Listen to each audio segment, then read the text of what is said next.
Hello, my friends. Welcome back to Master English. I'm Austin.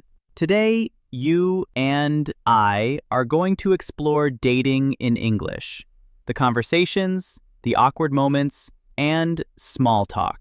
You'll hear real conversations, learn natural phrases, and understand how dating English works in real life, not in textbooks. This is not perfect English. This is real English. Throughout this podcast, we'll give you space to speak, space to repeat, and space to find your own voice in dating. Let's begin. Hey everyone, welcome back to Master English. I'm Marco, and sitting with me today is Erica. So Erica, let me ask you something real quick. Have you ever been nervous before a date because you didn't know what to say? Oh, Marco. Yes. Like, my hands get sweaty and I just blank. I don't know why it happens. Exactly, and that's what we're talking about today. We're exploring dating in English, the conversations, the feelings, the confusing parts. But here's the thing, you don't need to be perfect, you just need to be real. That's what I needed to hear, honestly. So stick around, we've got stories, phrases, and some real talk about how to connect with people. All right, Erica, let's start with something simple. Do you think meeting someone new today is easier or harder than like 10 years ago? Ooh, this is interesting because it's both. Like, on one hand, dating apps exist now. I can match with someone in another country in literally seconds. Right. So the access is there. Exactly. But then, and this is the weird part, when you meet that person in real life, everything changes. The app version of them doesn't match the real version, you know? That's a really good point. So there's like a gap between the online version and the actual person. Totally. Like, someone seems super confident in their messages, but then you meet them and they're quiet. Or they look different. And you're just sitting there thinking, wait, which one is the real person? So what you're saying is that the technology makes it easier to meet, but it makes it harder to really know someone. Yes, that's exactly it. And I think that's why first impressions still matter so much. Like, even if you've texted for weeks, that moment when you see them, the real them, that changes everything. I like that. So the first thing you notice, the smile, the way they move, their energy, that's information that messages can't give you. Totally. I remember once I met someone at a cafe and they asked me about the book I was reading. It was such a small thing, but it felt so intentional, like they were actually paying attention to me. And not broke the ice a little bit. Yes, we ended up talking for like 2.5 hours. It was weird because we had nothing special in common, but the conversation just flowed. So chemistry isn't about what you have in common, it's about how the conversation feels. I think so. Like, when you're both comfortable, time disappears. You don't check your phone, you just talk. That's actually beautiful. Now, have you ever been asked out? Like, do you remember how someone approached you? Oh yeah, I remember this one time. After class at university, this guy just said, "Would you like to grab a coffee later?" And honestly, I loved it because it was so casual. No flowers, no big dramatic moment? Exactly, no drama. And I think that's what made it work. He wasn't putting pressure on the moment. It was just like, hey, I enjoy talking to you. Let's do it more. So the way he asked was more important than what he offered. Like, if he'd planned some fancy dinner and been super nervous and stiff, it would have felt different. Right. I think people overthink this so much.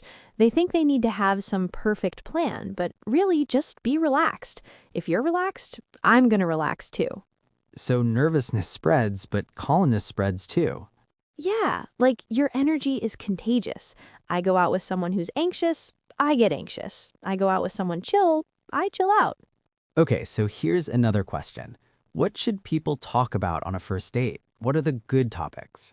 Okay, so positive stuff. Hobbies, music, movies, food, travel. Like, I always ask people about their favorite movie because that opens up conversations in so many directions. Why movies specifically? Because it says so much about a person, right? Like, what makes them laugh? What kind of stories do they connect with? It's not too heavy, but it's also not shallow. That makes sense. And what about the topics you should avoid? Because I feel like people mess this up. Oh, yeah. So on a first date, don't go straight to money, politics, or past relationships. Like, don't ask someone how much they make. That's weird. That's weird? It's weird. It feels invasive. Even if you're curious, save that. First dates are not job interviews.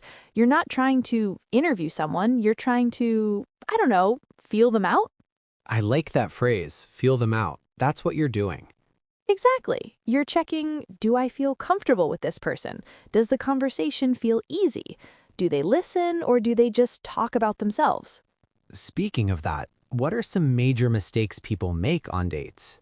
Oh, so many. But the biggest one for me is when someone is on their phone the whole time. Like, we're sitting across from each other and they're texting. It feels like I don't matter. That's a red flag, right? Huge red flag. And the other thing is when someone talks only about themselves.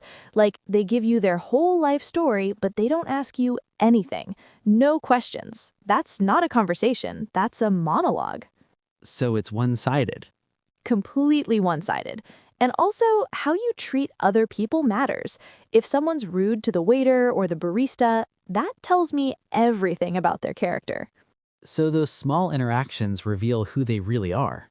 Yes, because if they're nice to you but mean to the server, what does that say?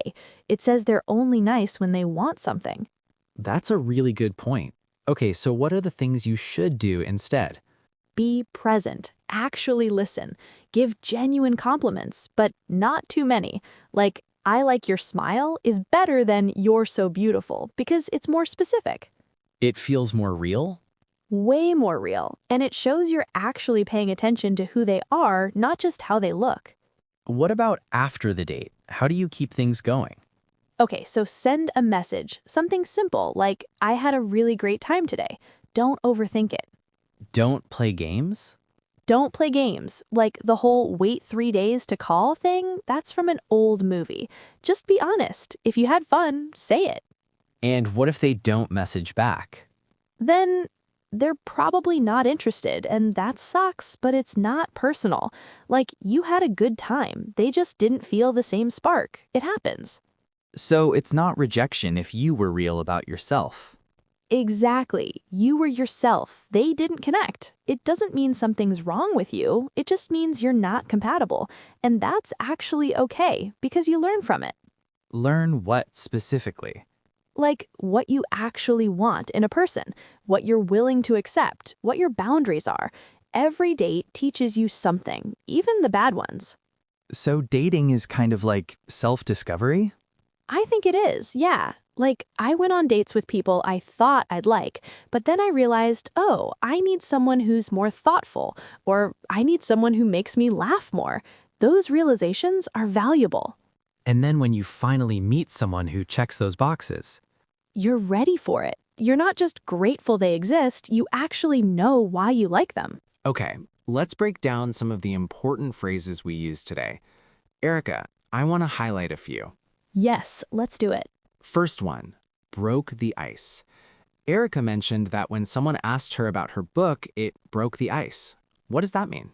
Oh, it means to make a conversation less awkward. When there's silence or tension, you do something, say something that makes people feel more comfortable. Like a conversation starter?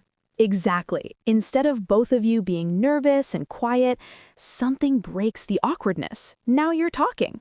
Nice. What about chemistry? You used that a lot. Chemistry is that natural connection you feel with someone. It's not about checking boxes on a list. It's about how the interaction feels. Can you force chemistry? No way. Either it's there or it's not. You can have everything in common with someone, but if there's no chemistry, it's like missing something. Okay, and red flag. You said that a few times. A red flag is a warning sign. Like, if someone is rude to a server, that's a red flag that they might not be as nice as they're pretending to be. So it's an indicator that you should be careful. Yeah, it's like, hey, I might want to think twice about this. What about the phrase, feel them out? You said that earlier. Right, so feel someone out means to try to understand their personality without directly asking heavy questions. You're gathering information through the conversation. Like you're reading between the lines? Kind of, yeah. You're observing how they react, what they care about, how they treat people. All of that tells you something. And the last one I want to highlight, spark. You mentioned not always having a spark on a date. The spark is that feeling of attraction or connection, like fireworks, excitement. Some people call it a spark, some call it chemistry. It's that electric feeling. And that's something you either feel or you don't. You either feel it or you don't. You can't manufacture it. All right, friends, let's talk about understanding faster speech. Dating conversations move pretty fast, right? People are excited, nervous, talking quickly. They are, and native speakers link words together. Like, we don't say, would you like, slowly. We say, would you like, or even wanna. So the key is to not expect clear, separated words. Exactly. Real conversation is messy. Words blend together. People interrupt. It's not like a textbook. How do you practice that? Listen to real podcasts, YouTube, dating shows. Train your ear to understand fast, natural English. Watch the same clip multiple times. Don't worry about understanding every word. What if you miss something? That's okay. In real conversations, people repeat themselves. Someone will ask, wait, what did you say? And the person will say it again. That's normal. So you don't need to panic if you miss something. Not at all. Just keep listening. The meaning usually comes through.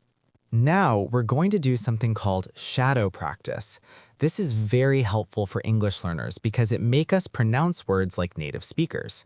This means you repeat after us while we speak. Ready? We'll give you a sentence. You repeat it. Try to match our pronunciation, our speed, our tone. Would you like to grab a coffee sometime? Would you like to grab a coffee sometime? I had a really great time today.